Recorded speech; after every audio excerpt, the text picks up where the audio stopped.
This is 55 feet, right? Yes, sir. So close to that depth, and we were drilling, we hit a void in this area. So just a heads up. Wow, heads up. Surprise, surprise, man. Surprise, surprise. Just minutes ago, something shifted, and not in a controlled lab or a theoretical model, but out in the open on a quiet, tightly restricted area known as Lot 8. For more than 200 years, the mystery of Oak Island has resisted every attempt to solve it. It has drained fortunes, challenged experts, and left generations chasing clues buried beneath layers of earth, water, and carefully concealed secrets. Treasure hunters, engineers, and historians have all followed the trail, only to come up short. But now, something different has emerged. A newly uncovered structure lies deeper than anything found before. It's not random or natural. It appears deliberate, calculated. And what truly sets this discovery apart isn't just its depth, but what's been found with it. For the first time, scattered clues that once seemed unrelated are beginning to line up. Pieces long dismissed are now forming a pattern. The boundary between legend and reality is starting to fade. Could this be the breakthrough everyone has been waiting for? The key to unlocking Oak Island's biggest secret? Or just another layer in a mystery designed to keep people searching forever? Stay with us, because what was just uncovered on Lot 8 might be the closest anyone has ever come to the truth. There was a boulder no one ever paid attention to. For 2 centuries of searching, no one touched it. Not the early explorers of the 1800s who flooded the money pit and risked their lives. Not the industrial-scale operations of the 1900s. Not even recent teams during their initial surveys of the island. It sat there in plain sight, on Lot 8, yet somehow never made it into a single record. No sketches, no notes, no mention in the massive archive of Oak Island documentation.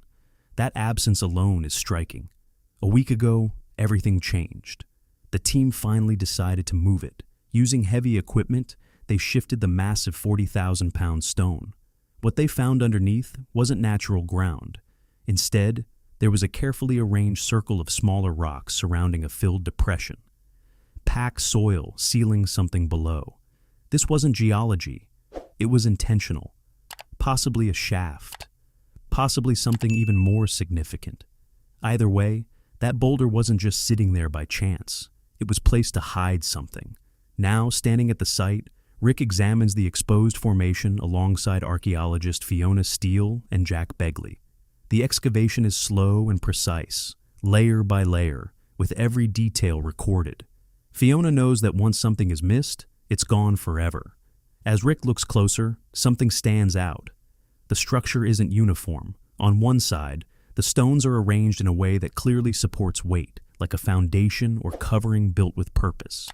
On the other side, that same structural intent is missing. It's uneven, deliberate.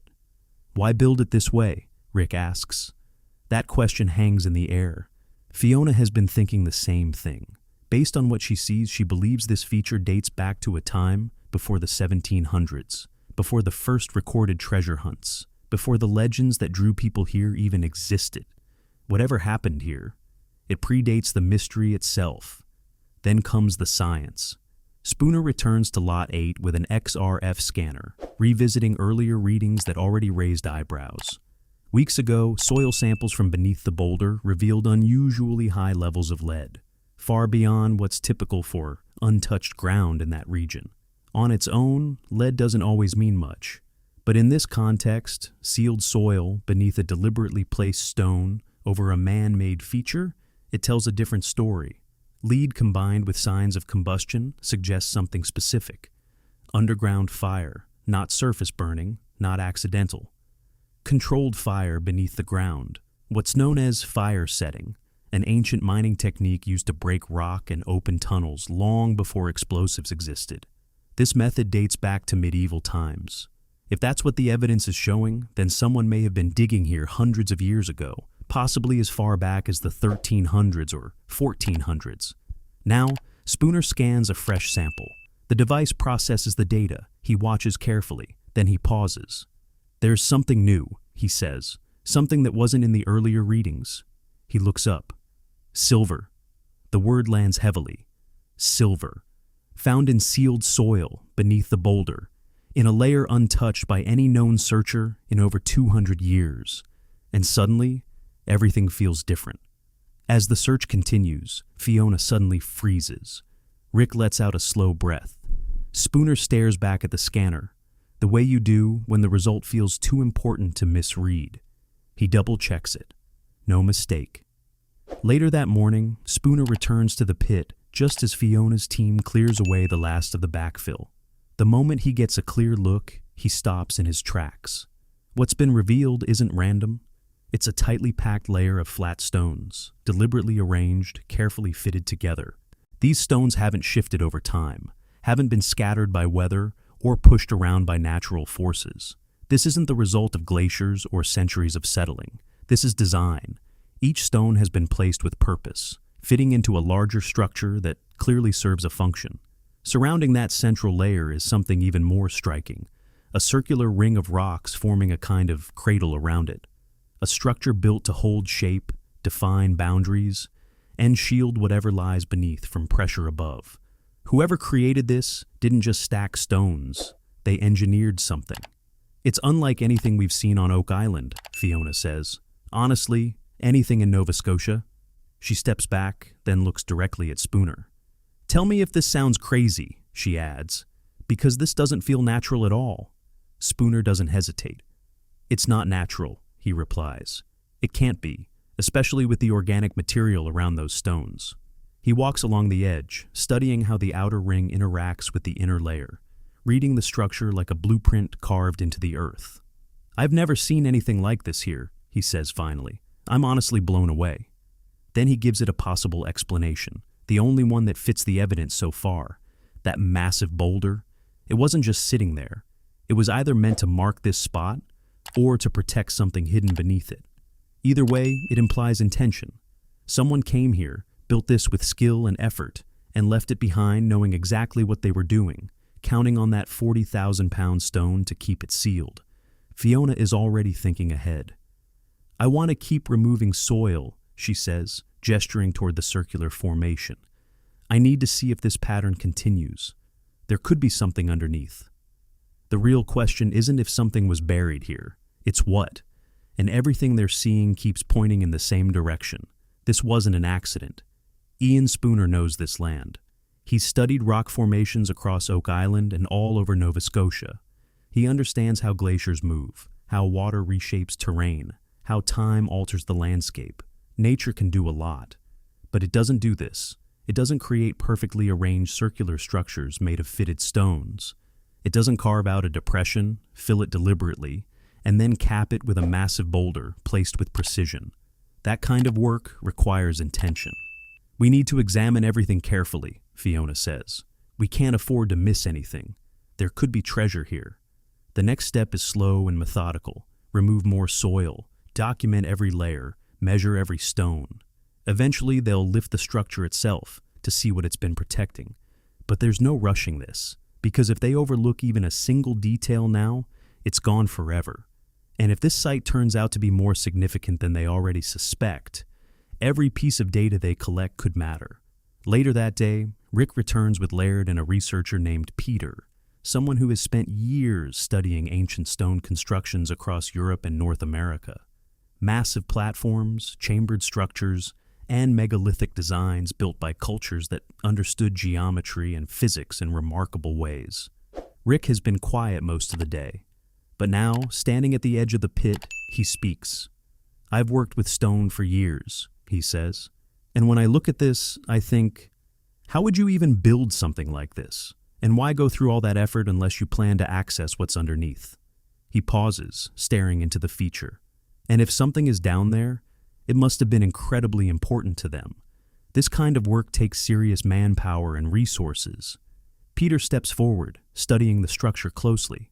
To him, this isn't unfamiliar. I believe what we're looking at is a European-style megalithic construction, he says. This level of design requires a deep understanding of geometry and engineering, knowledge that aligns with European traditions. He continues, explaining that such a structure would demand both tools and intent, neither of which aligns with what we know about local indigenous practices in this context. To move a boulder like that, to build something like this, It takes purpose, he adds, a very strong one. And when that level of effort is involved, there's usually something significant behind it. Laird, meanwhile, is focused on something else entirely, the location. Not the structure itself, but where it was built. An open field. No obvious landmarks. No clear reason why this exact spot would be chosen. He looks around, puzzled. This doesn't add up, he says. There's nothing here. It's basically the middle of nowhere. And yet, someone chose this place. Someone brought the people, the knowledge, and the resources needed to move a 40,000-pound stone and construct a precise, load-bearing formation beneath it. Which raises the biggest question of all. Why here? Is he a structure hidden beneath a natural boulder, used as a capstone?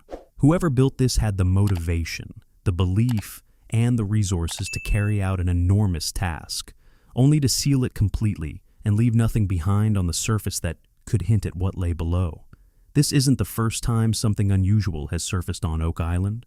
Back in 2020, a stone roadway was discovered in the southeastern section of the swamp, an engineered feature estimated to be at least 500 years old. Some researchers have linked it to early Portuguese exploration along the Atlantic, possibly even before Christopher Columbus ever made his famous voyage.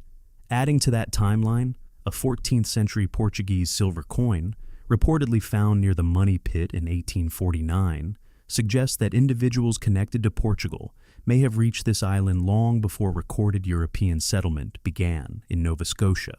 Now, when you compare that history to what's being uncovered on Lot 8, the scale, the precision, the deliberate concealment, it fits eerily well with the kind of construction Peter has been describing. Rick doesn't hesitate. It's almost certainly European, he says. The discussion keeps circling back to one key idea: scale. Yes, moving a 40,000-pound stone is impressive, but it's the planning behind it that really stands out. Every choice feels intentional. Every detail suggests purpose. You don't accidentally form a perfect circular ring of stones. You don't carefully fill a depression and then seal it with a massive boulder, unless you know exactly what you're doing. And you definitely don't do all of that in what appears to be the middle of nowhere, without a reason that justifies the effort. Rick turns to Peter. Have you ever seen anything like this before? Peter's answer is immediate. No. Whatever this is, it's unique. And whatever it's protecting, the people who built it believed it needed to stay protected, permanently. Rick takes that in. This could change the history of Nova Scotia, he says. Then comes the call. Rick reaches out to Marty Lagina, who's been off the island but closely following every update from Lot 8. He hands the phone to Fiona, who carefully walks Marty through what they're seeing, showing him the exposed layers, the flat stone surface, the circular cradle, the clear signs of intentional backfill, and the still-sealed space beneath. It's fully lined with rock, Fiona explains. Completely man-made, completely deliberate. Marty processes it quickly. Then he points out something critical. The boulder on Lot 8 doesn't appear to have been disturbed by any previous searchers, he says. There's nothing in the historical record. He pauses. That means this might actually be untouched. Think about that. Over 200 years, thousands of people have searched this island. They've drilled, flooded, excavated, and mapped nearly every major feature. The Money Pit alone has been torn apart and re-examined countless times. The swamp has been drained and studied. Massive amounts of money, and even lives, have been lost chasing whatever secret Oak Island holds. And yet, this structure remained hidden, not because anyone overlooked it carelessly, but because there was nothing pointing to it. No records, no clues, no reason to look here. Either the people who built it existed before any documentation began, or they were careful enough to erase their trail completely. So, what happens next? The excavation isn't finished. The stone layers, the cradle structure, and the tightly packed center haven't been lifted yet. Whatever lies beneath them is still sealed exactly as it was the day it was buried. Rick stands at the edge of the pit, thinking. There's one detail that hasn't been openly discussed until now. There are no artifacts. In a site this carefully built, you'd expect something, anything, a tool, a fragment, a trace of human activity left behind. But there's nothing, no dropped objects, no broken pieces, no accidental remains. That absence is its own kind of evidence. It suggests one of two things. Either the builders were extremely careful, leaving nothing behind, or this structure is so old that any surface traces have completely disappeared over time. Either way, the timeline pushes further back. That alone tells us something, Rick says. Either someone went to great lengths to hide this, or it's incredibly old, really old. Older than the known searchers, older than the colonial era, possibly even older than the earliest stories of the money pit itself. This structure may have been sitting here, sealed and silent, long before anyone ever started looking for treasure on Oak Island. Rick knows what comes next, but he's cautious. We all want answers, he says, but we can't rush this and risk destroying something important just to get them. Because when you step back and look at everything together, the evidence paints a powerful picture, a massive 40,000-pound capstone, a circular ring of carefully arranged stones beneath it, a tightly packed stone layer below that, soil showing elevated lead, evidence of underground fire setting, and now, silver detected in sealed, untouched earth. The data doesn't lie. Stones don't arrange themselves with precision. Lead doesn't appear underground without a source. Silver doesn't just exist in untouched soil for no reason. Someone built this. Someone sealed it.